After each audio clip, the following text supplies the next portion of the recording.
வணக்கம். மாரியப்பன் வானிலை அறிக்கை 2026 ஜூன் மாதம் 15ஆம் தேதி திங்கட்கிழமை வானிலை அறிக்கை. வானிலை அமைப்பு: ஒடிசா, ஆந்திரா நிலப்பரப்பின் மேல் வளிமண்டல சுழற்சி நிலை கொண்டுள்ளது.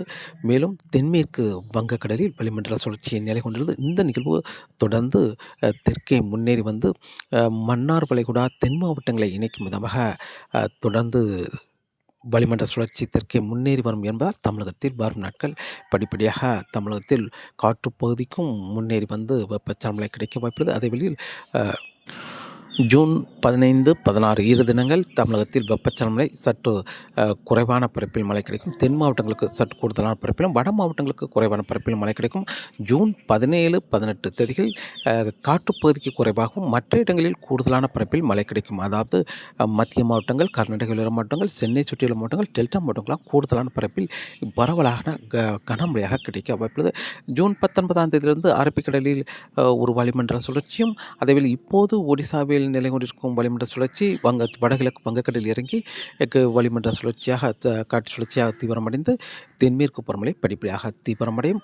ஜூன் 20ஆம் தேதி முதல் தென்மேற்கு பருவமழை படிப்படியாக தீவிரமடையும். அதே வழியில் ஜூன் 21, 22, 23 தேதியில் படிப்படியாக தீவிரமடைந்து மேற்கு தொடர்ச்சி மலை ஒட்டியுள்ள மாவட்டங்களுக்கு முன்னேறி வந்து சாரல் மழை கொடுக்கும் அளவுக்கு தென்மேற்கு பருவமழை தீவிரமடையும். தமிழகத்தில் வெப்பச்சலமழையும் காற்று பகுதியை தவிர்த்து மற்ற இடங்களில் வெப்பச்சலமழை தொடரும் என்றும் எதிர்பார்க்கப்படுகிறது.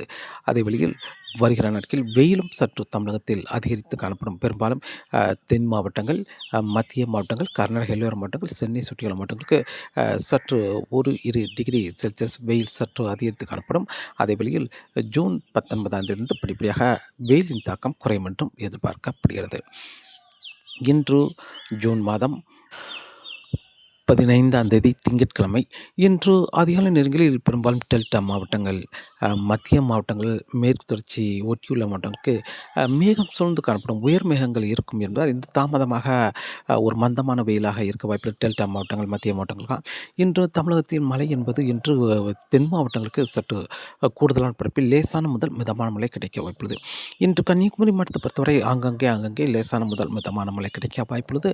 அதேவேளை திருநெல்வேலி மாவட்டத்திலும் இன்று மேற்கு தொடர்ச்சி மலை, கிழக்கு பகுதி, திருநெல்வேலி மாநகரம் என்று அங்கங்கே லேசான முதல் மிதமான மழை கிடைக்க வாய்ப்புள்ளது. இப்போது பெய்யும் மழை வெப்பச்சலமழை, அங்கங்கே ஒதுக்கி மழை கிடைக்க வாய்ப்புள்ளது. தூத்துக்குடி மாவட்டத்திலும் இன்று அங்கே ஒரு சில இடங்களில் வெப்பச்சலமழை கிடைக்க வாய்ப்புள்ளது. தென்காசி மாவட்டத்தை பொறுத்தவரை இன்று தென்காசி மாவட்டத்திலும் இன்று அங்கே வெப்பச்சலமழை லேசான முதல் மிதமான மழை கிடைக்க வாய்ப்புள்ளது. இன்று காற்று பகுதிக்கும் மழை கிடைக்க வாய்ப்புள்ளது. அதாவது மேற்கு பகுதிக்கும் ஒரு இடங்கள் மழை கிடைக்கும். அதேவேளை கடையநல்லூருக்கு வடக்கு பகுதி, தெற்கு பகுதி காற்று பகுதி என்பதால் அந்தளவுக்கு வெப்பச்சலமழை முன்னேறி வர வாய்ப்பில்லை. கடையநல்லூருக்கு தெற்கு பகுதி, அதேவழி சுரண்டை, ஆலங்குளம் இந்த இடங்களை பொறுத்தவரை ஏதாவது ஒரு இடங்கள் மழை கிடைக்குமே தவிர பெரும்பாலும் தெற்கு பகுதியை ஒதுக்கி வடக்கு பகுதி அங்கே மழை கிடைக்கும். சங்கரன்கோவில் சுற்று வட்டாரங்கள், திருவேங்கடம் சுற்று வட்டாரங்களுக்கெல்லாம் லேசான மிதமான மழையாக கிடைக்க வாய்ப்புள்ளது. அதேவேளை விருதுநகர் மாவட்டத்திலும் இன்று அங்கே லேசான மிதமான மழையாக கிடைக்க வாய்ப்புள்ளது. ராமநாதபுரம், புதுக்கோட்டை, சிவகங்கை இந்த இடங்களிலும் அங்கே மழை கிடைக்க வாய்ப்புள்ளது. கடல் ஓரங்களை விட உள்பகுதி மழை கிடைக்கும். மதுரை மாவட்டத்திலும் இன்று அங்கே மழை கிடைக்க வாய்ப்புள்ளது. அதேபோல் தேனி மாவட்டத்தை பொறுத்தவரை தேனி மாவட்டத்தில் மேற்கு பகுதியை விட கிழக்கு பகுதி ஒரு இடங்கள் லேசான மிதமான மழையாக கிடைக்க வாய்ப்புள்ளது. அதாவது மேற்கு பகுதியில் லேசான காற்று மாலை நேரங்கள் இருக்கும் என்பதால் கிழக்கு பகுதி ஒரு இடங்கள் மழை கிடைக்க வாய்ப்புள்ளது. திண்டுக்கல் மாவட்டத்தை பொறுத்தவரை திண்டுக்கல் மாவட்டத்திலும் இன்று அங்கங்கே லேசான மிதமான மழையாக கிடைக்க வாய்ப்புள்ளது. அதே வழியில் மேற்கு தொடர்ச்சி மலைகளிலும் மாலை நேரங்களில் லேசான மிதமான மழையாக கிடைக்க வாய்ப்புள்ளது. மேலும் கரூர், நாமக்கல், திருச்சி, அரியலூர், பெரம்பலூர் இந்த இடங்களுக்கும் இன்று அங்கே லேசான முதல் மிதமான மழை கிடைக்க வாய்ப்புள்ளது. ஒரு இடங்கள் மட்டுமே மிதமான முதல் சற்று கனமழை வரை கிடைக்க வாய்ப்புள்ளது.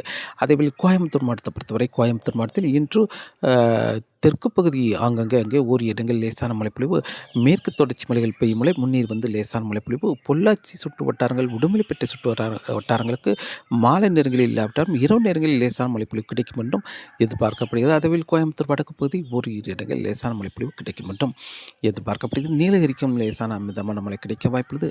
அதேவேளையில் இன்று கர்நாடக எல்லையோர மாவட்டங்களை பொறுத்தவரை பெரிய அளவில் மழை கிடைக்க வாய்ப்பு. பெரும்பாலும் சேலம், தருமபுரி இந்த இடங்களுக்கு மட்டுமே மழை கிடைக்கும். இன்று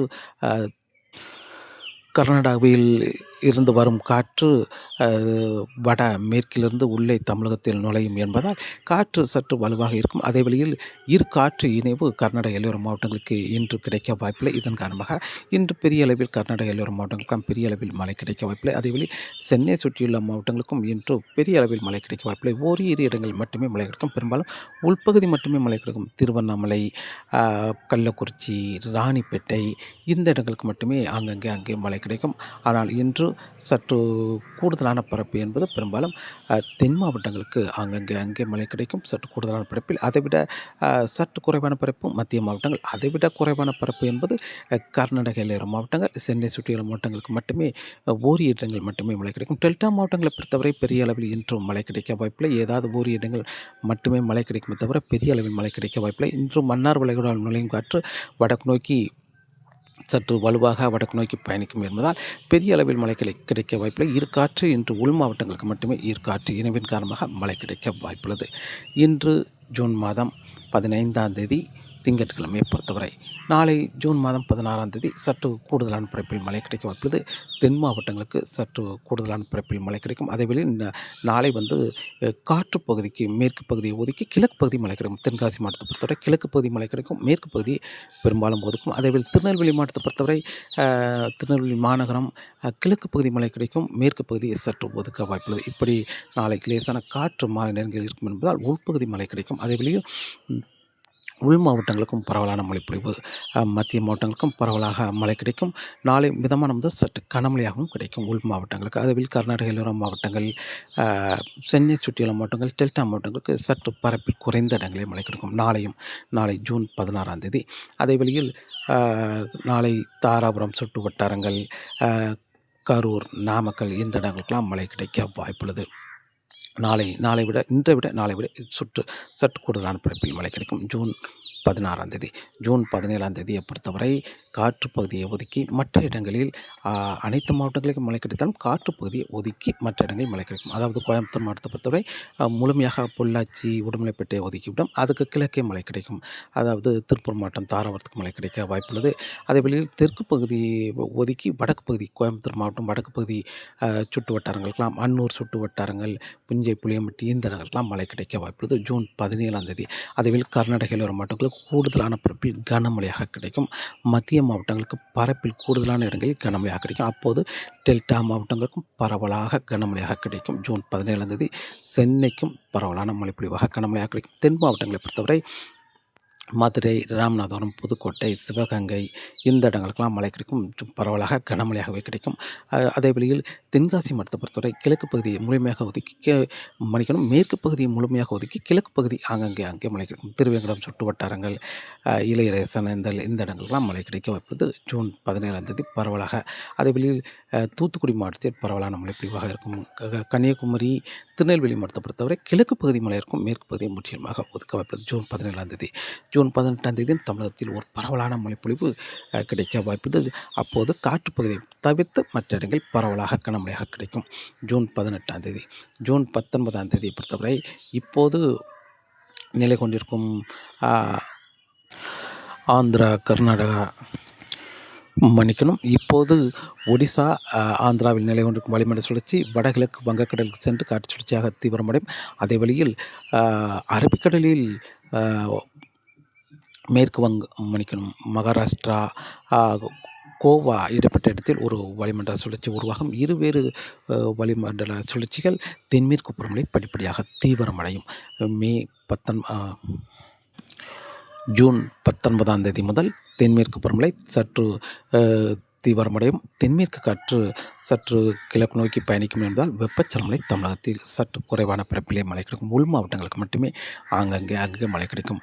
ஜூன் 17, 18 விட ஜூன் 19ஆம் தேதி தமிழகத்தில் வெப்பச்சலனை குறைந்துவிடும். அதே வழியில் ஜூன் 20ஆம் தேதி மேலும் தென்மேற்கு பருவமழை சற்று தீவிரமடையும். கணவாய் பகுதிகளுக்கு சாரல் மழை கொடுக்கும். ஜூன் 21, 22, 23 தேதி படிப்படியாக மேலும் தென்மேற்கு பருவமழை தீவிரமடைந்து மேற்கு தொடர்ச்சி மலை ஒட்டியுள்ள மாவட்டங்களுக்கு முன்னேறி சாரல் மழை கொடுக்கும். தமிழகத்தில் தொடர்ந்து இரு காற்று இணைவு காரணமாக தென்மேற்கு பருவமழையோடு இணைந்த வெப்பச்சலனை மீண்டும் தமிழகத்தில் அங்கே காற்று பகுதியை தவிர்த்து மற்ற இடங்களில் தொடர்ந்து கிடைக்கும் என்றும் எதிர்பார்க்கப்படுகிறது. ஆனால் வரக்கூடிய நாட்களில் ஒரு பரவலான மழைப்பொழிவு வெப்பச்சலனம் என்பது ஜூன் 17, 18 இரு தினங்கள் தமிழகத்தில் ஒரு பரவலான மழைப்பொழிவு. அப்போது காற்று பகுதியை ஒதுக்கியிருக்கும். மற்ற இடங்களில் ஒரு பரவலான மழைப்பொழிவாக கிடைக்கும். அதேபோல் வெயிலின் தாக்கம் வருகிற ஜூன் 19ஆம் தேதி வரை வெயிலின் தாக்கம் சற்று அதிகரித்து காணப்படும். ஜூன் 19ஆம் தேதி பிறகு படிப்படியாக தமிழகத்தில் வெயிலின் தாக்கம் குறையும் என்றும் எதிர்பார்க்கப்படுகிறது. காற்றின் வேகத்தை பொறுத்தவரை காற்றின் வேகம் வரக்கூடிய நாட்களில் காற்றின் வேகம் சற்று குறைந்திருந்தாலும் மீண்டும் ஜூன் 19ஆம் தேதிக்கு பிறகு கணவாய் பகுதியில் படிப்படியாக காற்றின் வேகம் அதிகரிக்கும். அதே வழியில் குமரிக்கடல், மன்னார் வளைகுடா, வங்கக்கடலை பொறுத்தவரை இப்போதைக்கு காற்றின் வேகம் சற்று குறைந்திருந்தாலும் வருகிற நாட்களில் படிப்படியாக காற்றின் வேகம் அதிகரிக்கும் என்றும் எதிர்பார்க்கப்படுகிறது. தொடர்ந்து வானிலை அறிக்கையோடு இணைந்திருங்கள். மீண்டும் சந்திப்போம். தென்மேற்கு பருவமழை இப்போது சற்று தொய்வு ஏற்பட்டாலும் ஜூன் 20ஆம் தேதி முதல் படிப்படியாக தீவிரமடையும். ஜூன் 23, 24, 25 தேதிகளில் வட மாநிலங்களில் படிப்படியாக தென்மேற்கு பருவமழை சற்று வலுவாக தீவிரமடையும். அதே வேளையில் இப்போது ஒடிசா, மேற்கு வங்கம், அதே வேளையில் உள் மாவட்டங்களுக்கெல்லாம் தென்மேற்கு பருவமழை இப்போது சற்று தொடங்கவிட்டாலும் வருகிற நாட்களில் படிப்படியாக தென்மேற்கு பருவமழை தொடங்கி ஒரு நல்ல மழைப்பொழிவு கொடுக்கும் என்றும் எதிர்பார்க்கப்படுகிறது. கேரளா, தமிழகத்துக்கும் ஒரு நல்ல மழைப்பொழிவாக வருகிற நாட்களில் அமையும் என்றும் எதிர்பார்க்கப்படுகிறது. தொடர்ந்து வானிலை அறிக்கையோடு இணைந்திருங்கள். மீண்டும் சந்திப்போம். நன்றி, வணக்கம்.